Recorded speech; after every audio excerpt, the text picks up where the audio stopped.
Утро 6 июня принесло с собой не только королевское мероприятие, но и послание. Послание, которое отозвалось далеко за пределами волнистых зеленых полей Уилтшира, где все происходило. Хотя на первый взгляд это выглядело просто как еще один королевский визит в календаре короля, то, что развернулось, оказалось куда более значительным. В тишине, предшествовавшей вспышкам камер и до того, как были написаны репортажи, настрой уже был задан. Карл III не просто исполнял обязанность, он посылал сигнал.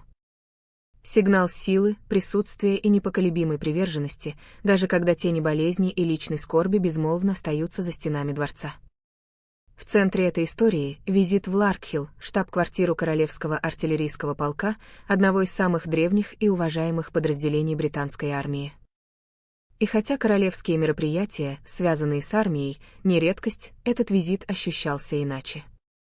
В нем была тяжесть, которую мог уловить любой внимательный наблюдатель. Присутствие короля в тот день, его участие и символические моменты, следовавшие один за другим, каждый рассказывал главу более масштабной истории.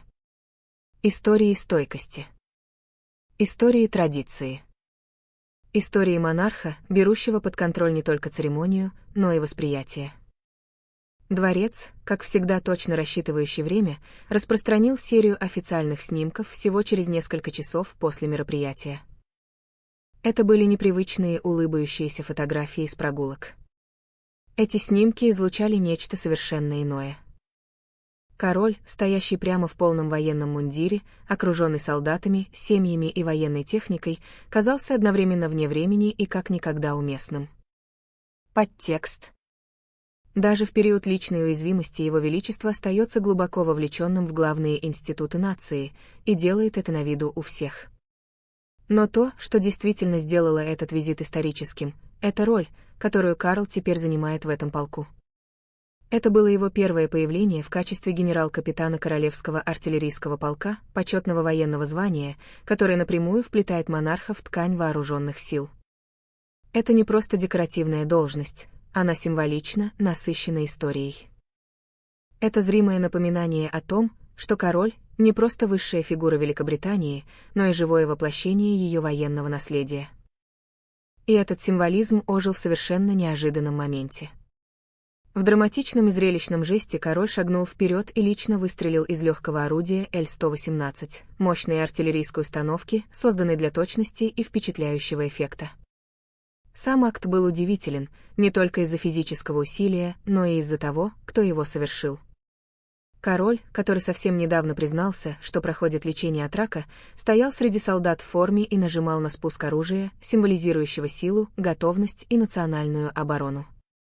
Это было не просто постановочное фото, это был заранее спланированный момент, чтобы передать конкретный образ. Монарх, все еще сильный, все еще способный, все еще ведущий с передовой. И это сработало. Реакция была мгновенной. На всех медийных платформах и в социальных сетях изображения короля в действии захватили заголовки. Комментаторы сразу назвали это посланием стойкости, символом преемственности. А возможно, это было и нечто более личное, напоминание народу и самому институту, что Карл по-прежнему держит все под контролем, по-прежнему выполняет священное обещание, данное во время коронации. Но то, что сделало визуальный эффект этого события еще более трогательным, происходило в другом месте, в тишине, в промежутке между заголовками. Пока король Карл подтверждал свое лидерство на поле, другая история возникала едва заметно, отбрасывая длинную тень на внутреннюю динамику королевской семьи. Репортаж Daily Mail утверждал, что принц Гарри, младший сын Карла, недавно обратился к графу Спенсеру, своему дяде по материнской линии и брату покойной принцессы Дианы, чтобы обсудить возможность смены своей королевской фамилии. Сначала это казалось слишком невероятным, чтобы быть правдой. Но чем глубже в это вникали, тем яснее становились эмоциональные и институциональные последствия такого решения. Для принца, рожденного в самом сердце монархии, стремление изменить свою фамилию — это не просто личное дело. Это символический разрыв. Потенциальное отступление от линии, от наследия и от самой идентичности. Почему Гарри мог бы задуматься о таком шаге? Некоторые считают, что это связано с желанием независимости, необходимостью построить новую идентичность вдали от ограничений дворцового протокола. Другие видят в этом акт бунта, последний шаг в длинной цепочке попыток дистанцировать себя и свою семью от института, который он когда-то представлял.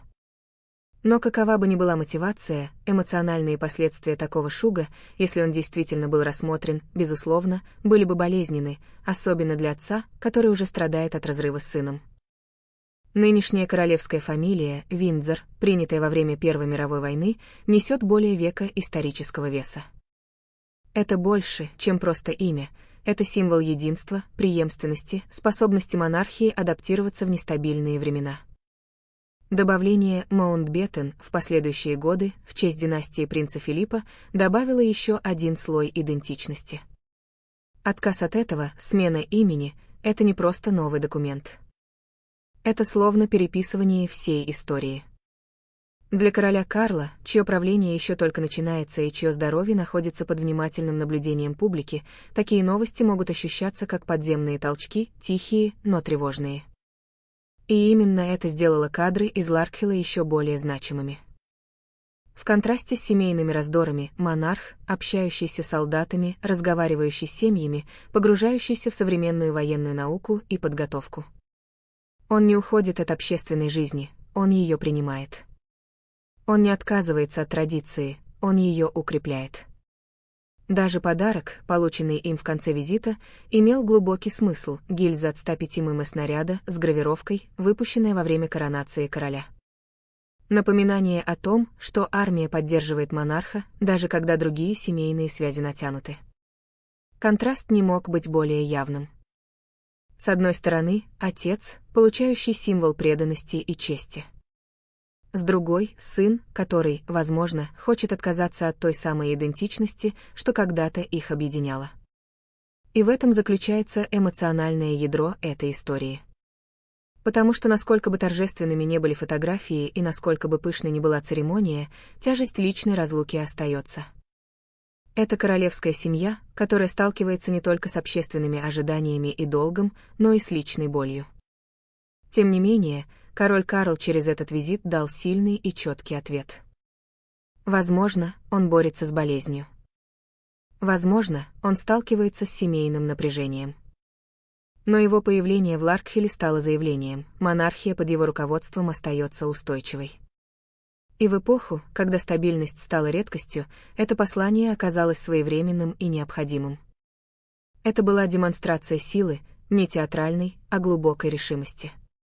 Показатель того, что корона жива, традиция продолжается, а монарх все еще здесь, все еще активен, все еще предан своему делу. Но за этой выдержкой и церемониальным блеском невозможно не задаться вопросом, какой ценой поддерживается эта выдержка? Что остается несказанным между отцом и сыном? И как монарх совмещает государственный долг с отцовской тревогой? Именно эти напряжения лежат в основе современной монархии.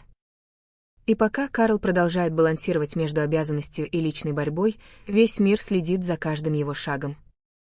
А теперь вопрос к тебе. Видишь ли ты появление короля в Ларкхилле как тщательно продуманный сигнал стабильности или как искренний акт решимости в период личных испытаний? А что ты думаешь о слухах о принце Гарри и возможной смене фамилии? Это чрезмерный шаг или естественная эволюция для человека, стремящегося определить себя вне стен дворца? Поделись своим мнением в комментариях и, как всегда, делай это с уважением. Эти истории касаются королевской семьи, но они затрагивают очень человеческие темы — идентичность, верность, наследие и те связи, что могут объединять семьи или разрывать их.